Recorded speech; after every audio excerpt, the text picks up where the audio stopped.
कहां है वो आवाजें जो फिलिस्तीन के लिए उठी, जो गजा के लिए उठी? वो आज बांग्लादेश पर खामोश क्यों हैं? जो लोग इजराइल का बहिष्कार कर रहे थे, आज वो बांग्लादेश का बहिष्कार क्यों नहीं कर पा रहे हैं? सोशल मीडिया पर कुछ इस तरह से सवाल उठाए जा रहे हैं। साथ ही मांग की जा रही है कि पीएम मोदी बांग्लादेशी हिंदुओं को बचाने के लिए जल्द से जल्द कोई ठोस कदम उठाएं। दरअसल बांग्लादेश में छात्र नेता उस्मान हादी की मौत के बाद देश बेकाबू हो गया है। जैसे ही सिंगापुर में छात्र नेता हादी की मौत की खबर ढाका पहुंची, पूरा बांग्लादेश जल उठा। बांग्लादेश में दो बड़े अखबारों का दफ्तर फूंक दिया गया। देश के सबसे बड़े अखबार डेली स्टार और प्रोथोम आलो के ऑफिस में जबरन घुसकर तोड़फोड़ और आगजनी की गई। इसके साथ ही पूर्व राष्ट्रपति शेख मुजीबुर रहमान के आवास में तोड़फोड़ की गई और शेख हसीना की पार्टी अवामी लीग के ऑफिस को भी जला दिया गया। भारतीय वीजा ऑफिस की सुरक्षा बढ़ा दी गई। एक 7 साल की बच्ची को जिंदा जला दिया गया। प्रदर्शनकारियों ने दीपू चंद्र दास की सरेआम हत्या कर दी, जिसके खिलाफ भारत और नेपाल में भी लोगों का गुस्सा फूट रहा है। नेपाल और भारत के अलग अलग राज्यों में प्रदर्शन हो रहे हैं, लेकिन सवाल यह है कि आखिर बांग्लादेश में भारत विरोधी नारे क्यों लग रहे हैं? हिंदुओं को निशाना क्यों बनाया जा रहा है? तो चलिए आपको पूरा मामला विस्तार से बताते हैं। बांग्लादेश के 12 दिसंबर के सीसीटीवी फुटेज में एक बैटरी रिक्शा पर सवार शख्स का पीछा कर रहे बाइक सवार करीब आते हैं और फिर गोली चलाते हैं। अगले सीसीटीवी कैमरे में वो बाइक सवार फरार होते नजर आते हैं। रिक्शे पर उस्मान हादी सवार था, जो इस्लामी मंच का प्रवक्ता था और 12 फरवरी को हो रहे संसदीय चुनाव में ढाका से निर्दलीय उम्मीदवार भी था।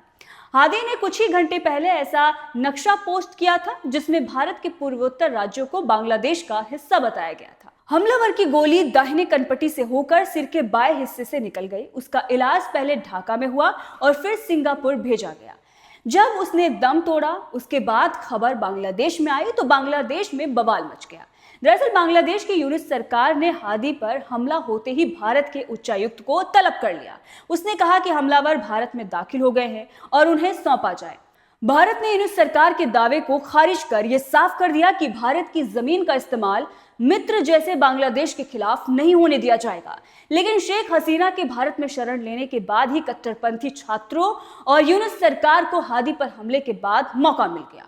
पहले तो ढाका में भारतीय उच्चायुक्त का घेराव किया गया, उसमें घुसने की धमकी दी गई और फिर हादी की मौत के बाद हिंसा को खुली छूट दे दी गई। इन प्रदर्शनों की शुरुआत ढाका के शाहबाग से हुई, जहां उस्मान हादी का घर है। गुस्से में आपा खो चुके प्रदर्शनकारियों ने वरिष्ठ पत्रकार नुरुल कबीर को भी नहीं बख्शा। वो न्यूज अखबार के एडिटर हैं। उन्हें उनकी कार से घसीट कर निकाला गया और बुरी तरह से उनकी पिटाई की गई। वहीं चट्टग्राम में सहायक भारतीय उच्चायुक्त पर पत्थरबाजी की गई। पत्थरबाजी के दौरान खुद एक प्रदर्शनकारी घायल होकर गिर पड़ा। हिंसा को बेकाबू होता देख मोहम्मद यूनिस ने लोगों से शांति और धैर्य की अपील तो की है, लेकिन हिंसा कम होती नजर नहीं आई।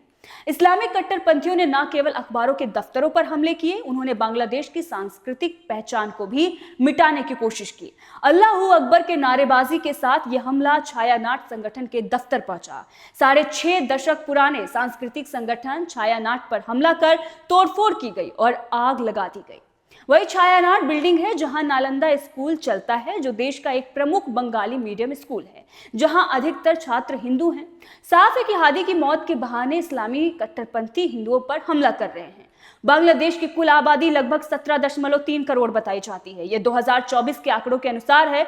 बांग्लादेश दुनिया का 8वां सबसे अधिक आबादी वाला देश है। यहाँ मुख्य रूप से मुस्लिम आबादी है और हिंदू आबादी लगभग 8% है, जो लगातार घट रही है। अब इसी पर भारत और नेपाल में मांग उठ रही है कि बांग्लादेशी हिंदुओं को बचाने के लिए बांग्लादेश की अंतरिम सरकार पर दबाव बनाया जाए। प्रधानमंत्री नरेंद्र मोदी से भी भारत में मांग की जा रही है कि वो सख्त से सख्त एक्शन लें और सरकार पर दबाव बनाएं। अब देखना होगा कि आगे क्या होता है।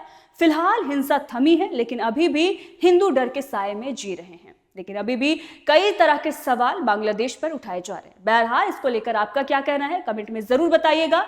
मैं हूं आंचल और कैमरे के पीछे मेरे सहयोगी मिन्हाज थे। देखते रहिए जनतंत्र टीवी।